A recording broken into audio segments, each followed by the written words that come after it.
Byron y Wendy se conocieron en una fiesta. Desde ese día sintieron una atracción muy fuerte el uno por el otro, tanto así que al mes ya estaban viviendo juntos. Byron convenció a Wendy de salir de su casa e irse a una habitación pequeña con él, sin nada de lujos. Él le prometió a Wendy que no tendría que trabajar, que él se comprometía a conseguir el dinero para los gastos diarios. Unos días más tarde, la situación se empezó a complicar. Byron se quedó sin trabajo y no tenían ahorros. El hambre comenzó a invadir su casa. La situación cada vez era más tensa. Byron dijo que a ella le tocaba ir a robar en el transporte público. Pensaba en que, por ser mujer y tener un rostro angelical, nadie iba a sospechar. Wendy nunca había robado, así que se negó. Pero ante la fuerte insistencia de Byron, finalmente ella accede y se va a hacerlo. Unas horas más tarde, llega con un móvil y 2 relojes. Byron, contento, lleva esos elementos donde un amigo suyo quien se los compra. Así lo hace durante algunos días. En algunas ocasiones no logra conseguir nada y Byron la maltrata por eso.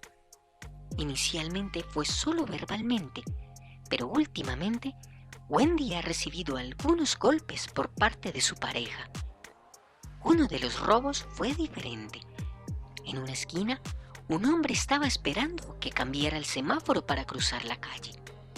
Wendy se hizo detrás de él y de su chaqueta sacó un teléfono móvil. Aquel hombre alcanzó a darse cuenta de lo que estaba sucediendo y sacó un arma de fuego. Ella se dio cuenta de la gravedad de la situación y salió corriendo. El semáforo aún no había cambiado. Un autobús venía bastante rápido y no alcanzó a frenar, lanzando a Wendy contra el pavimento, y una de las llantas delanteras pasó sobre su cuerpo, dejándolo completamente inerte. Cuando llegó el forense, encontró otro teléfono en su pantalón. Pensaron que también había sido robado, pero al mirar su pantalla estaba la foto de ella con Byron. En sus contactos había uno que decía mamá. Llamaron, pero no hubo respuesta. Insistieron en otro que decía esposito. Contestó Byron, quien llegó casi de inmediato cuando estaban recogiendo el cuerpo de Wendy. Él la reconoció y el sentimiento de culpa invadió su cuerpo.